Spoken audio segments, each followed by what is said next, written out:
Satu, kita ingin anak-anak kita itu kan tumbuh dengan cara yang baik, tumbuh bahagia, pendidikannya baik, dia memiliki cita-cita yang yang tinggi dan terfasilitasi oleh lingkungannya, oleh negaranya.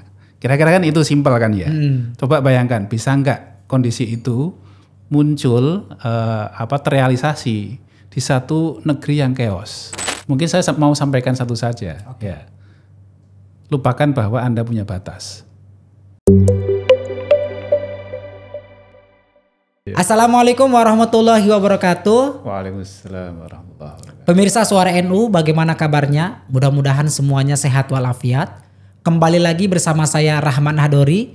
Di sesi kali ini kita akan berbincang terkait dengan tren sebaran ekstremisme berbasis kekerasan di media sosial. Sudah hadir di sini Direktur Eksekutif Wahid Foundation, Mas Mujtaba Hamdi.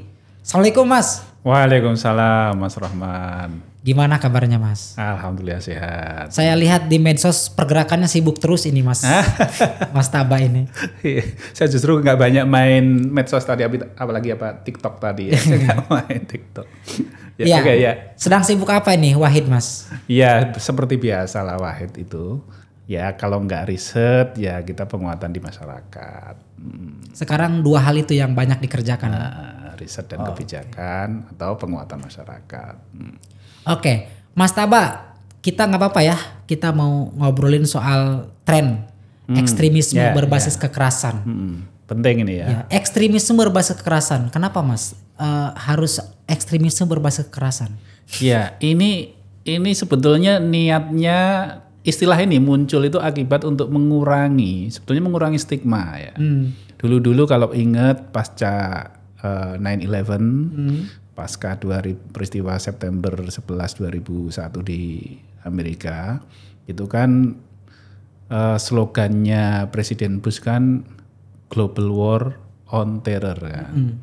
Nah, kemudian terorisme itu diasosiasikan dengan Islam karena kebetulan pelaku di 9/11 beragama Islam gitu.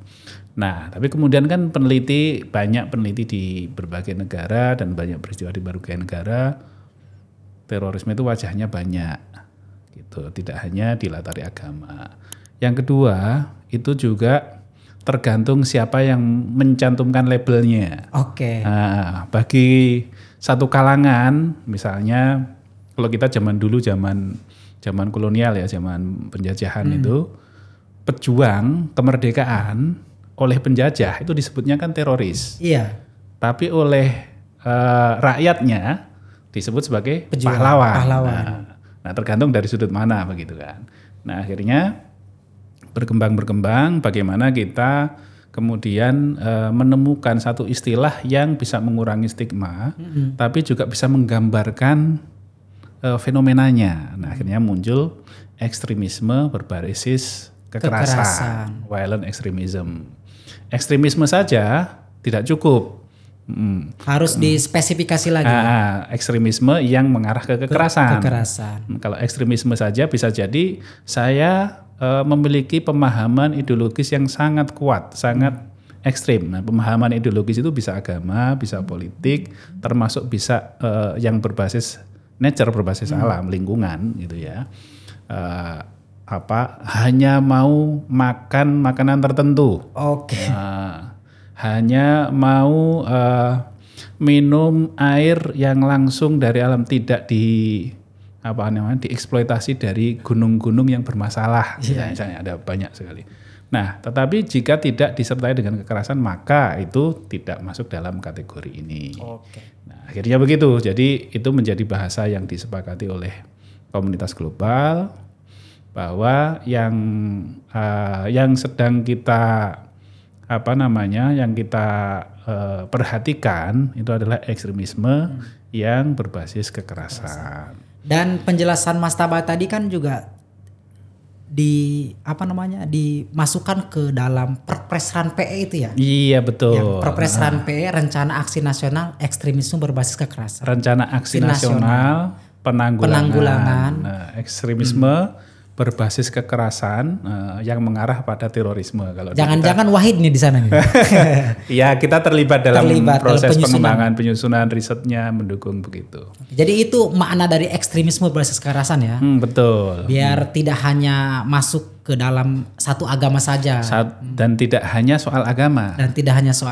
Bahkan berbasis ideologi politik yang lain itu juga menjadi masuk dalam kategori ekstremisme berbasis kekerasan. Oke. Terus kapan jadi undang-undang ini?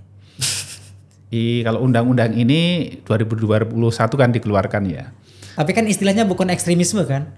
Bukan ekstremisme berbasis kekerasan di undang-undang kan? Masih terorisme kan? Waktu itu, tapi sekarang ya masih ekstremisme berbasis kekerasan yang mengarah pada terorisme. Jadi itu dipakai dengan mengacu pada resolusi global, resolusi PBB yang menggunakan istilah violent extremism gitu. Terus di Indonesia sendiri undang-undang kita istilahnya menggunakan istilah terorisme. Oke, Mas Taba. Di awal sudah dibuka dengan latar belakang yang cukup sangat berat kayaknya. Oke, kita pengen nanya nih Mas Taba kaitannya dengan media sosial. Sekarang kan semua serba digital. Orang berkomunikasi cukup mudah. Begitupun juga dengan orang yang mau menyebarkan doktrin agamanya. Sangat banyak sekarang di media sosial. Kaitannya dengan ekstremisme berbasis kekerasan tadi. Yeah. Kalau Wahid melihatnya gimana? 3 tahun terakhir kaitannya dengan tren penyebaran ekstremisme kekerasan di media sosial. Nah, ini menarik ini pertanyaan ini. Setidaknya di Indonesia ya.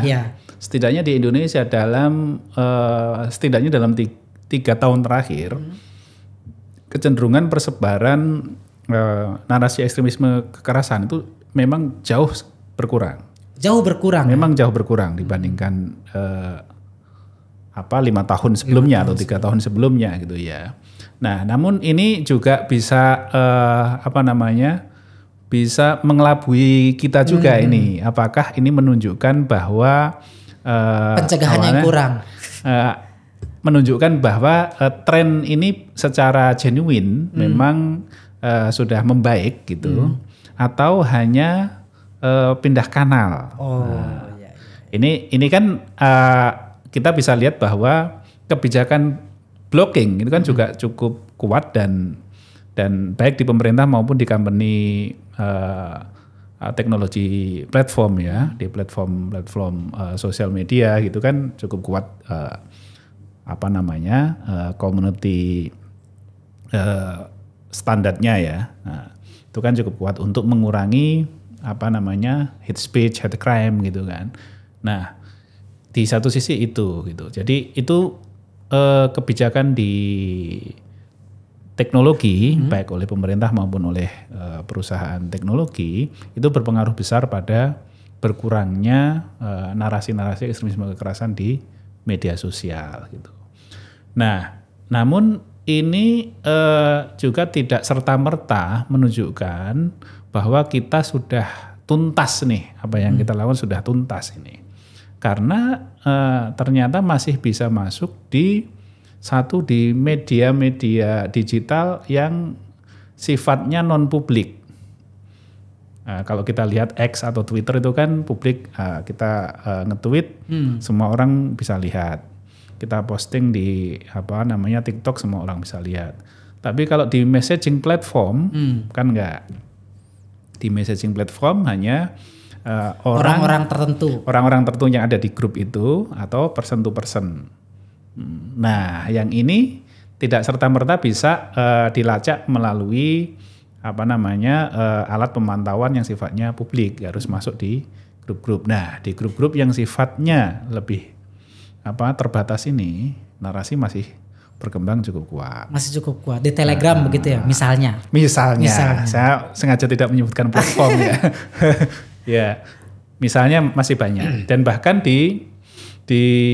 misalnya di grup tertentu ya, grup yang lebih spesifik, misalnya sudah juga muncul pembicaraan tentang memanfaatkan situasi untuk amaliyah, itu masih cukup banyak beredarnya. Nah tadi kan disebutkan narasinya berkurang di media sosial. Kira-kira faktor apa yang membuat narasi itu berkurang di 3 tahun terakhir ini? Nah, ini menarik nih. Ada beberapa faktor paling tidak ya. Pertama dari segi banyaknya narasi positif tentu. Jadi ini, nah narasi positif ini berkembang cukup banyak. Jadi orang menjadi terpapar gitu. Terus sifatnya kan ini seperti menggulung gitu ya. Begitu kita posting, kemudian ada banyak yang repost dan seterusnya, itu menggulung gitu kan ya. Nah, kemudian yang kedua dari segi kebijakan nasional ini cukup, kalau saya pribadi melihatnya cukup kompak gitu. Berbagai kebijakan kita munculkan di Indonesia paling tidak ya. Kebijakan soal misalnya moderasi beragama, kebijakan soal blocking konten-konten negatif yang bernuansa kekerasan, bernuansa kebencian. Itu ada kebijakannya. Kebijakan terkait dengan pencegahan ekstremisme kekerasan. Nah, itu semua kompak gitu.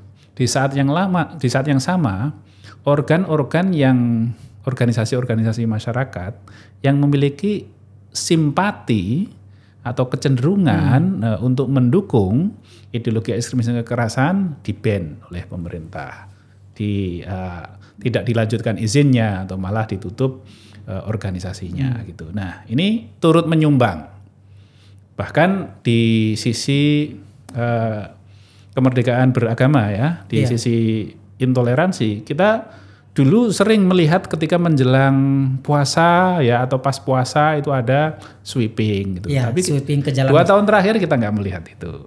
Sweeping warteg ya kan. Sweeping warteg sudah sangat berkurang kan. Atau klub-klub malam dulu gitu. Nah, ini dipengaruhi oleh kebijakan juga. Jadi dari sisi masyarakat, dari sisi diskursus dan dari sisi kebijakan pemerintah.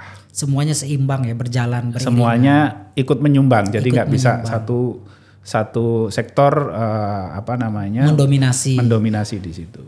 Oke. Nah, kalau Mas Taba sendiri melihatnya seberapa besar nih peran media sosial kaitannya dengan penyebaran ekstremisme di medsos? Kalau dari segi kanal sangat besar karena semuanya sekarang ini melewati kanal media sosial. Media mainstream mau mempromosikan kontennya kemana? Ke media sosial. Iya. Peristiwa-peristiwa di masyarakat diketahui lebih duluan mana media sosial sama media mainstream? Media sosial lebih dulu. Jadi baik fenomena yang ada di masyarakat, di kehidupan sosial yang langsung, maupun informasi-informasi resmi dari berbagai lembaga resmi, ya, itu muncul lebih dulu itu di media sosial. Nah, yang nggak banyak digarap oleh media sosial paling adalah investigasinya. Misalnya hanya lembaga-lembaga media yang memiliki kapasitas yang cukup, yang bisa melakukan investigasi yang mendalam. Nah, itu kan nggak banyak dilakukan oleh media sosial.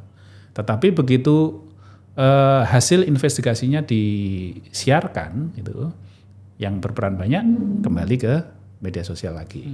Kira-kira begitu. Jadi itu kenapa? Jadi bukan hanya soal persebaran ekstremisme kekerasan, tetapi counternya pun ya itu juga melewati kanal media sosial ini.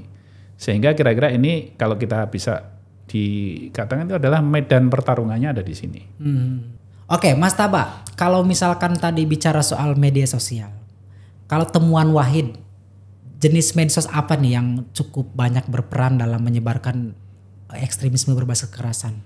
Kan kita ada TikTok, ada Facebook, ada Instagram. Nah, kira-kira yang mana nih yang cukup mendominasi, banyak ikut serta, turut serta menyebarkan narasi-narasi negatif misalnya soal ekstremisme?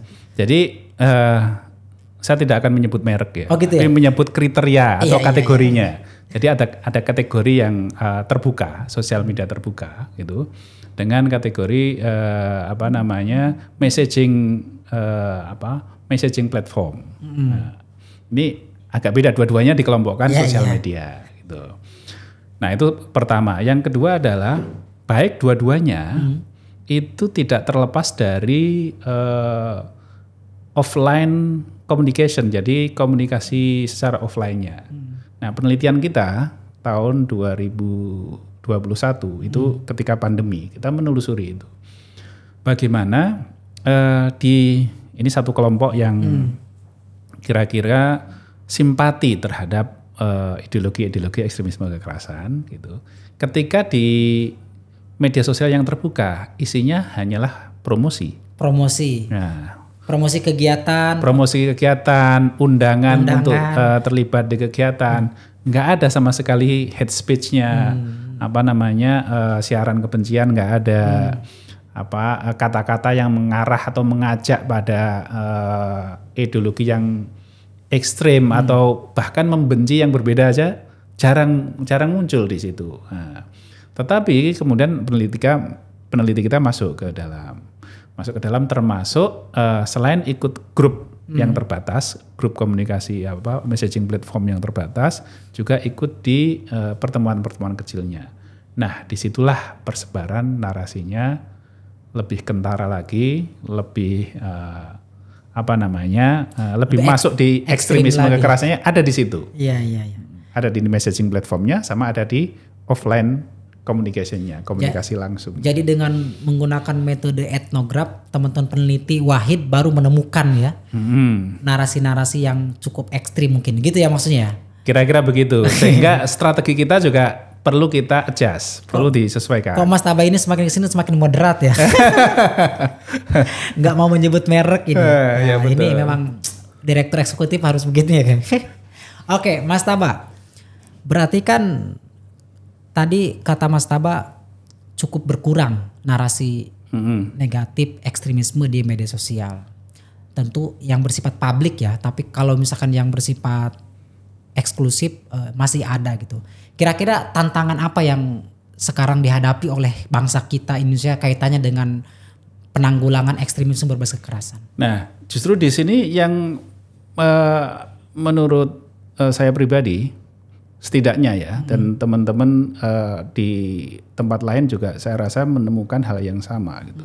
Sekarang ini yang perlu kita perhatikan secara lebih sungguh-sungguh itu gejala intoleransinya. Gejala intoleransi, iya. Gimana tuh maksudnya Mas? Jadi begini, misalnya mungkin beberapa kan masih ditoleransi, sebutlah misalnya begini, banyak orang yang masih tidak mau atau tidak setuju untuk mengucapkan selamat Natal terhadap kaum Kristiani, kaum Nasrani. Ini Muslim tidak setuju mengucapkan selamat Natal pada kaum Kristiani. Itu kan oke ya, gak ada masalah, itu pendirian, ya kan? Itu ketika itu misalnya kok kamu begitu, lah nggak apa-apa, ini pendirianku. Gitu. Di sisi itu kan nggak ada masalah. Iya.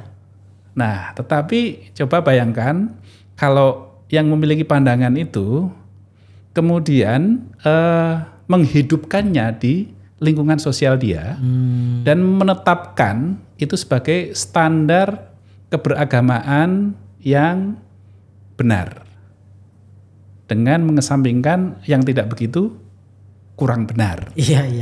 Untuk tidak mengatakan tidak benar ya. Apa yang terjadi? Yang terjadi tidak terjadi interaksi sosial antara komunitas Muslim dengan komunitas Kristiani. Ya. Jika ini berlanjut terus, apa yang terjadi? Yang terjadi segregasi sosial. Semakin terjadi segregasi sosial, semakin tinggi prasangka satu sama lain. Itu dimulai satu hal yang kita anggap itu hak kok. Memiliki pendirian itu hak gitu ya. Dan itu juga bagian tafsir yang sah terhadap agama gitu. Tetapi ketika itu disikapi, diposisikan sebagai hal yang absolut, kemudian disebarkan ke sekelilingnya sebagai satu standarnya ya begini. Kalau lu Muslim tapi kok masih selamat hari Natal gitu, berarti belum sah, belum kafah gitu, belum menurut utuh. Mereka. Nah, kalau posisinya masih begitu, iya. Nah itu lambat laun kehidupan sosial kita menjadi sesak. Dan apalagi gitu. Yang dipahami mereka kan cuma itu ya. Padahal kan pemahaman yang membolehkan juga ada ya kan? Betul. Dan ini saya perlu sampaikan ini supaya tidak terjadi salah persepsi atau stigma ya. Saya punya banyak teman Salafi juga. Iya, Salafi Wahabi maksudnya. Ada kategori yang berbeda-beda nih ya. Salafi ini banyak ya. Tapi kira-kira begini, saya pengalaman dengan berteman dengan teman-teman Salafi ini, oke, mereka nggak semuanya itu bersikukuh dengan bahwa semua Muslim yang lain harus seperti aku. Nah ini banyak juga di mereka, oke ya itu style beragamaku begini gitu. Tapi aku bisa berinteraksi dengan yang lain-lain ya biasa saja, berinteraksi dengan teman-teman Kristiani, teman-teman Buddhis, teman-teman Hindu juga biasa gitu. Tapi mohon maaf aku nggak bisa mengatakan selamat hari Natal ketika dirimu sedang Natalan, gitu. Nah itu it's okay gitu. Nah kira-kira ini yang perlu kita kita kuatkan pemahaman bahwa ya kita hidup di bukan hanya satu planet tapi ini satu lingkungan. Iya. Interaksi sosial itu menjadi mandat wajib juga di keagamaan kita. Kan kita sekarang sudah punya moderasi beragama, Mas. Nah, ya. Sekali lagi kebijakan itu untuk bisa menjadi realitas sosial kan butuh jembatan yang cukup panjang. Siap. Ya. Nah, berarti kan kalau soal kebijakan gimana, Mas? Itu ada nggak tantangan yang juga harus ditingkatkan kaitannya dengan kebijakan yang sudah ada? Kalau tadi kan Mas Taba bilang ya tantangannya salah satunya soal di satu lingkungan misalnya satu orang meyakini ini benar kemudian di generalisasi bahwa yang benar cuma itu. Nah, kalau yang dari sisi kebijakan Mas ada yang harus kita kebijakan ini fasenya ada di beberapa level kan ya. Ada kebijakan yang sudah sangat mapan, ada kebijakan yang baru muncul gitu. Ada kebijakan yang masih kontroversial bahkan di kalangan stakeholder pelaku kebijakan itu sendiri gitu. Nah, ini peta seperti ini juga perlu kita pahami. Tetapi untuk membuat satu kebijakan itu efektif berjalan, itu butuh tangan banyak orang juga. Pertama, ketika dalam proses pengembangan kebijakannya gitu ya, itu menyerap banyak pandangan dari para pemangku kepentingan yang variatif, posisinya variatif. Ada masyarakat sipil, ada akademisi gitu, ada stakeholder yang lain. Nah, ini untuk mendapatkan perspektif yang lebih utuh gitu. Nah, ketika itu sudah dapat, begitu dikeluarkan kebijakannya, untuk pelaksanaannya juga butuh stage lagi, butuh tahapan lagi. Pertama jelas di kalangan pelaksana kebijakan itu harus kompak juga. Ini juga tidak mudah. Kalau kita masuk di kalangan ini negara ini kan isinya nggak cuman apalagi negara demokrasi ya. Negara demokrasi ini isinya ini banyak aktor yang satu sama lain ya perlu sinkronisasi juga. Disatukan frekuensinya. Nah ini juga perlu bahwa satu kementerian atau satu pelaksana kebijakan itu berendah hati untuk berkomunikasi secara nyaman dan enak dengan pelaku-pelaku kebijakan yang lain, termasuk di daerah gitu. Nah kalau ini jalan dengan baik, saya rasa apa yang dicita-citakan di kebijakannya itu bisa berjalan dengan optimal gitu.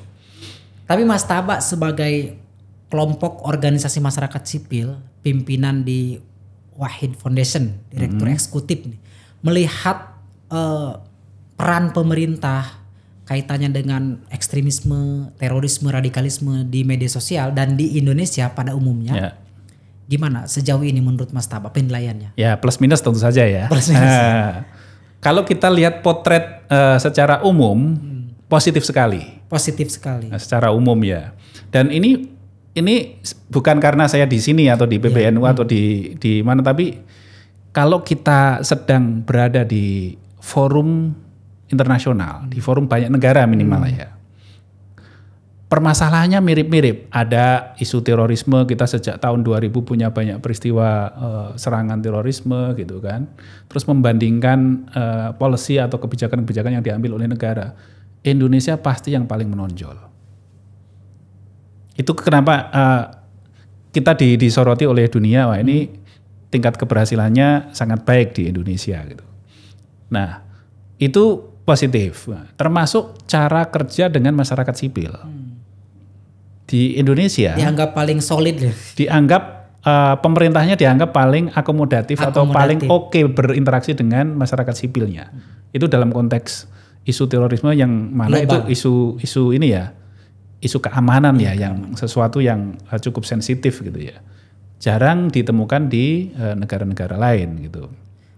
Nah, itu satu. Tapi di sisi lain memang banyak poin-poin kebijakan yang kita pengen ngelihat mestinya pemerintah punya effort lebih untuk merealisasikan itu. Mestinya itu sudah jalan efektif di semua lini. Nah, itu ada poin-poin seperti itu gitu. Nah, Mas Taba, tapi tadi kan Mas Taba bilangnya ada plus minus kemudian positif dari sisi kebijakan.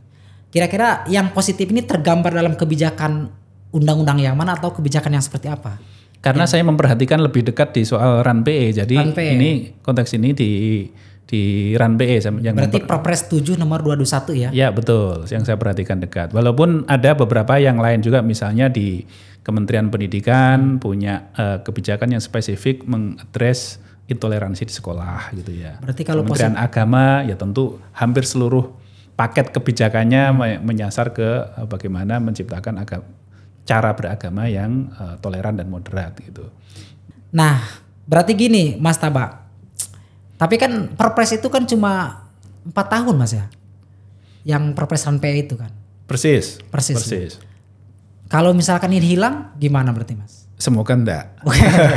Jadi kalau di White Foundation mendorong bahwa ini segera dibuat aturan yang memastikan RAN-PE ini berjalan berkelanjutan. Tidak hanya selesai di 2024. Atau naikin statusnya Mas, jangan Perpres. Apa itu? Jangan Perpres, apa ya? Peraturan apa gitu di atas Perpres undang-undang. Undang-undang sudah undang-undang anti terorisme kita sudah punya. Berarti belum bisa digabungkan dengan itu ya? Nah ya emang posisinya di situ Perpres atau peraturan pemerintah, jadi di bawah undang-undang, karena kalau sudah undang-undangnya sudah ada kita. Nah saya rasa itu, jadi karena Perpres RAN-PE ini secara eksplisit disebut periode sampai 2024. Nah ini perlu segera ada persiapan untuk bagaimana mengantisipasi pasca 2024. Apakah ada diterbitkan perpres perubahan yang memperpanjang masa berlakunya perpres tersebut, kebijakan tersebut, atau dibuat perpres baru atau peraturan kementerian Kemenko Polhukam yang memberikan masa transisi dan seterusnya. Yang intinya adalah agar rangkaian aksi yang ada di RAN-PE itu tetap dijamin keberlanjutannya, termasuk penganggaran oleh pemerintahannya. Oke, Mas Taba, setelah Mas Taba banyak terlibat di dalam rencana aksi nasional RAN-PE dalam hal pencegahan dan penanggulangan ekstremisme berbasis kekerasan, Mas Taba otomatis sudah bisa memetakan ya mana daerah-daerah yang berpotensi atau memiliki potensi yang cukup tinggi, kemudian mana pemerintah daerah yang juga cukup aktif melakukan pencegahan. Bisa di-spill nggak ke kita nih daerah-daerah mana saja yang punya potensi tinggi dan bisa dan keterlibatan daerah juga tinggi gitu. Ini saya agak kurang enak kalau menyebutkan daerah mana yang sensitif, tapi yang bisa saya sebutkan adalah daerah-daerah yang proaktif. Iya. Nah, daerah-daerah yang proaktif dengan Perpres ini kan kita sebut saja sudah cukup banyak ya, ada pemerintah Provinsi Jawa Tengah, Jawa Barat, Jawa Timur, terus kemudian di Sulawesi Tengah gitu, Lampung juga gitu, cukup banyak. Walaupun kita melihat itu belum cukup, itu baru di bawah 10. Di bawah 10 ya. Nah, di bawah 10 masih belum cukup. Nah, sementara tantangan kita, apalagi yang kalau kita sebutkan tadi, tantangan persebaran narasi ini yang kalau istilahnya teman-teman itu kan below the line sebetulnya, lebih banyak beredarnya di sana daripada di above the line-nya. Nah, ini kan butuh kerja yang cukup sistematis di berbagai lapisan pemerintahan. Nggak cukup hanya di bawah 10 provinsi atau pemerintah daerah. Oke, Mas, berarti efektifnya memang untuk ngurusin soal ekstremisme, kejahatan, terorisme ini kita berapa tahun sih Mas efektif untuk benar-benar paling tidak angkanya benar-benar turun gitu, dan hubungan antar agama tidak lagi ada intoleransi? Kalau saya cenderung kalau goal paling tingginya adalah perdamaian positif. Perdamaian positif apa tuh maksudnya Mas? Perdamaian positif itu, kalau perdamaian negatif kan tidak adanya peristiwa, tidak ada negatif, tidak adanya peristiwa. Nah, itu damai tapi negatif, karena nggak ada peristiwa. Tapi yang kita sasar kalau kita ideal ya perdamaian positif, di mana seluruh sendi-sendi kehidupan itu mendukung sustainability atau keberlanjutan perdamaian itu, pendidikannya, ekonominya, gitu, kehidupan sosialnya, kebudayaannya, kebinekaannya itu terjaga, interaksi antar kelompok masyarakat sehat, institusi politiknya bersih, tidak memancing-mancing orang untuk terpinggirkan, gitu kan ya. Nah, biasanya kalau angka diskriminasi tinggi itu diikuti oleh marginalisasi yang tinggi, diikuti dengan ketimpangan yang tinggi. Kalau udah ketimpangan, orang merasa tidak mendapatkan keadilan semakin tinggi, di situ terjadi banyak masalah konflik gitu kan, termasuk terorisme di situ. Nah, perdamaian positif itu syarat-syarat agar interaksi sosial yang sehat, kebutuhan manusia dari mulai kebutuhan fisik sampai spiritualnya itu terwadahi. Nah, itu perlu dipenuhi secara kontinu. Jadi idealnya begitu. Jadi kita kalau misalnya sampai kapan ya sejauh kiamat sebelum 1 jam kiamat kira-kira gitu. Berarti terus harus dilanjutkan. Jadi gitu arahnya ke sana. Kalau penurunan angka serangan terorisme sudah sangat turun. 3 tahun terakhir tadi ya. Di laporan indeks terorisme global, angka peristiwa kita turunnya kalau nggak salah itu sampai di 60%. Jadi cukup tinggi kita turunnya peristiwanya. Bagaimana dengan potensi ekstremismenya? Nah, itu kan pertanyaannya. Potensi ini kan faktornya banyak. Iya. Tadi itu ketika misalnya kalau kita mengaca, jadi ini kembali ke indeks global terorisme global tadi, itu berbagai angka yang tinggi itu di wilayah-wilayah Afrika bagian sub-Sahara. Nah, kita bisa potret secara sekilas di sana, misalnya banyak pemerintahan yang tingkat korupsinya tinggi, ketidakstabilan antar kelompok sosialnya tinggi dan seterusnya. Jadi itu menjadi tanah yang subur bagi ekstremisme kekerasan gitu. Nah, di kita makanya dengan menurunnya peristiwa ini kita juga nggak boleh lengah gitu. Tadi satu, ideologi ekstremisme kekerasannya belum berhenti menyebar, hanya berpindah beberapa kanal, berkurang iya, tapi nggak berhenti juga gitu.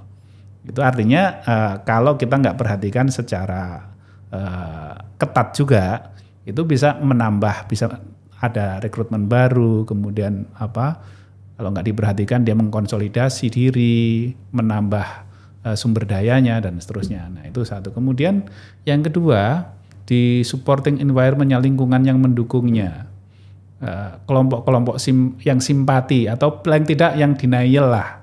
Ya. Kalau simpati kan secara eksplisit, oke, ya saya setuju dengan gagasannya. Gitu. Ini mungkin tidak secara eksplisit, tapi tidak juga menolak gitu, tidak mengutuk gitu. Nah, ini juga lingkaran seperti ini kita juga perlu perhatikan. Oke.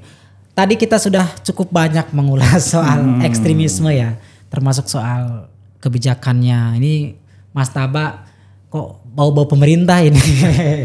Jadi penjelasannya sungguh sangat moderat dan bijak, tidak seperti NGO. Oh gitu ya?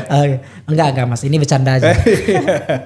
Mas Taba, kalau tadi kan kita soal lebih ke nasional dan global. Saya mungkin ingin bertanya ke Mas Taba secara pribadi ya. Kaitannya dengan kenapa sih isu terorisme itu kita harus tahu gitu isu terorisme. Kenapa anak NU harus sadar bahwa isu terorisme ini penting untuk dipelajari, dipahami dan juga dilaksanakan sebagaimana orang lain untuk menjaga perdamaian gitu. Kenapa Mas Taba? Ya, ini sebetulnya kalau dari sisi kita masing-masing itu sederhana kan. Satu, kita ingin anak-anak kita itu kan tumbuh dengan cara yang baik. Tumbuh bahagia, pendidikannya baik, dia memiliki cita-cita yang yang tinggi dan terfasilitasi oleh lingkungannya, oleh negaranya. Kira-kira kan itu simpel kan ya. Coba bayangkan, bisa nggak kondisi itu muncul terrealisasi di satu negeri yang chaos? Mungkin nggak kira-kira? Sulit dibayangkan. Nah, aku nggak mau nyebut ada negara-negara tertentu ya. Saya dulu mengagumi salah satu negara yang keseniannya sangat hebat. Banyak sutradara-sutradara film dilahirkan dari negeri itu, gitu. Tapi begitu chaos, kader-kader terbaik lari dari negara itu. Mereka berkarir di luar dan mendapat apresiasi di negara-negara yang lain gitu. Karena nggak terfasilitasi oleh negaranya. Nah, kita kan nggak ingin negara kita seperti itu. Oh betul. Iya, kita ingin anak-anak kita di sini tumbuh bahagia, terfasilitasi pendidikannya gitu. Apa yang menjadi ekspresi cita-citanya juga terfasilitasi. Kira-kira itu. Kira-kira itu loh ya. Kenapa kemudian kita penting menyadari soal isu terorisme ya. Mas Taba, kenapa Wahid cukup intens dan fokus di bidang pencegahan terorisme, Mas? Nah, pertama kalau kita lihat ya cita-citanya Gus Dur kan bagaimana negeri ini di tengah diversitasnya, di tengah kebinekaannya gitu, mampu satu sama lain itu berinteraksi dengan baik dan menuju kesejahteraan dan keadilan bersama. Itu kira-kira cita-cita dasarnya. Nah, kita perlu merealisasikan itu di Indonesia and beyond dan di dunia secara global. Itu kenapa Gus Dur juga berkampanye ke banyak negara lain di luar. Mbak Yeni sekarang mengikuti cara itu. Berkampanye di banyak negara di berbagai panggung dunia. Untuk apa ya? Untuk menarasikan hal yang sama. Perdamaian itu kebutuhan kita, bukan sesuatu yang mewah gitu. Itu kebutuhan dasar perdamaian. Nah, dari situ kan kita kemudian merefleksi apa tantangan-tantangan kita yang ada di negeri kita gitu. Jadi kebetulan isu terorisme menjadi isu yang sangat muncul di negeri kita sehingga ya kita perlu atasi itu. Bukan berarti isu-isu yang lain kurang penting, tapi tujuan kita tadi itu sama, interaksi antar berbagai kelompok masyarakat dengan berbagai identitas, berbagai agama yang menuju kesejahteraan dan keadilan bersama gitu. Oke. Kalau kita suruh mengatasi banyak hal yang lain, kayaknya ini perlu ada wahid 1, wahid 2 dan seterusnya gitu ya. Harus banyak ininya, harus besar timnya ya. Oke, Mas Taba, saya sekarang mungkin akan bertanya soal Wahid ya, karena Wahid ini cukup dikenal NGO yang cukup intens menyuarakan keadilan, perdamaian, dan yang paling penting adalah soal kesejahteraan juga gimana agar Indonesia ini ya maslahat secara bersama-sama lah. Yeah. Nah, Wahid Foundation apa yang sekarang menjadi fokus pekerjaan di tim di lapangan, Mas? Ya, oke. Mungkin saya nggak cerita detailnya ya, tapi cerita idenya begini. Mungkin banyak yang bertanya-tanya, teman-teman, ini Wahid Foundation kok bikin desa damai itu apa sih maksudnya, gitu kan? Terus masuk di sekolah-sekolah SMA itu ngapain aja gitu kan? Nah, ide dasarnya kembali ke yang tadi itu, bahwa kita ini ingin menciptakan kehidupan yang setara, yang adil, yang berbineka gitu, multikultural gitu, dan memfasilitasi semua untuk bisa bukan hanya bertahan, bukan hanya survive, tapi juga thrive, juga tumbuh makin kuat gitu, kapasitasnya ya, kapasitas intelektual, kapasitas spiritual juga terfasilitasi. Nah, kalau nggak ada kebebasan beragama, kapasitas spiritualnya jadi terbatasi dan seterusnya. Nah, itu idenya kira-kira. Nah, kemudian di saat yang sama, kan kita juga melihat banyak tantangan yang dihadapi masyarakat di tingkat paling bawah, di grassroots. Ya. Nah, semakin secara sosial termarginalisasi, itu semakin tinggi tantangannya. Nah, itu kenapa di Desa Damai kita memberikan tempat khusus, posisi khusus bagi perempuan. Bukan karena kita diskriminatif terhadap jenis kelamin, tapi kita melihat ini aktor yang penting untuk kita berikan ruang gitu. Nah, sehingga bisa menciptakan apa yang kita cita-citakan. Itu satu. Yang kedua, NGO ini tadi karena menyebut NGO ya. NGO itu pekerjaan utamanya seringkali kan disebutnya teriak dan usul kan. Iya. Wis pemerintah teriakin gitu, terus ngusulin gitu. Ketika ditanya kemudian, oke, bentuknya kayak gimana itu usulanmu? Nggak tahu juga. Nah, kita langsung sediakan contoh. Ketika bilang ini kita perlu membuat komunitas di grassroots itu turut bersama-sama menyumbang pada pencegahan ekstremisme kekerasan gitu. Oke, caranya gimana? Kita usulin caranya begitu. Contohnya gimana? Ini contohnya. Ya. Nah, kita bangun inisiatif bisa untuk langsung nembak, memberikan contoh gitu. Begitu jadi, pula di sekolah juga begitu. Jadi itu tujuannya. Mulia sekali ya. Jadi satu paket langsung berteriak, usul, ngasih contoh. Mas, tapi selain soal isu keamanan, perdamaian, ekstremisme tadi, ada nggak program Wahid yang juga menyasar isu yang lain? Misalnya soal stunting gitu enggak ya? Ya, teman-teman yang lain lebih ini ya, lebih punya ekspertisnya ya. Kalaupun kita memperhatikan isu kesejahteraan masyarakat, kita tumbuh kembang balita iya gitu. Tapi konteksnya adalah sebagai komunitas yang resilient. Oke. Pokoknya sebagaimana visinya Gus Dur ya, soal perdamaian, keamanan ya. Jadi perlu ada payung visi misinya gitu. Jadi kita jadinya perlu koheren kalau bahasa ini. Siap. Koheren. Betul. Oke, Mas Taba, ternyata tidak terasa sudah sangat panjang sekali ini kita podcast. Oke, terima kasih. Mas Taba, mungkin terakhir nih buat kader-kader muda NU, mungkin ada pesan-pesan khusus kaitannya dengan perdamaian, ekstremisme yang bisa meningkatkan kader-kader NU untuk menyadari betapa pentingnya isu ini dan keterlibatan mereka terutama. Iya, mungkin saya mau sampaikan satu saja. Okay. Ya. Lupakan bahwa Anda punya batas. Itu saja. Ya. Sedikit amat, Mas. Iya. Oke, tapi itu mananya dalam ya. Iya. Ya. Okay. Apapun itu, mau batas sosial, batas keagamaan, batas nationality, kebahasaan dan seterusnya. Lupakan sejenak. Nanti dengan melampaui batas yang kadang-kadang kita diciptakan oleh pikiran kita sendiri, ternyata kita bisa memiliki peran lebih dan bisa memberi kontribusi lebih. Oke, terima kasih Mas Taba. Keren ini. Lupakan bahwa Anda punya batas. Oke, terima kasih. Demikian perbincangan kami dengan Mas Taba, Direktur Eksekutif Wahid Foundation. Jangan lupa nonton semuanya, subscribe dan komen. Wallahu muwaffiq ila aqwamit thoriq. Wassalamualaikum warahmatullahi wabarakatuh. Waalaikumsalam warahmatullahi wabarakatuh.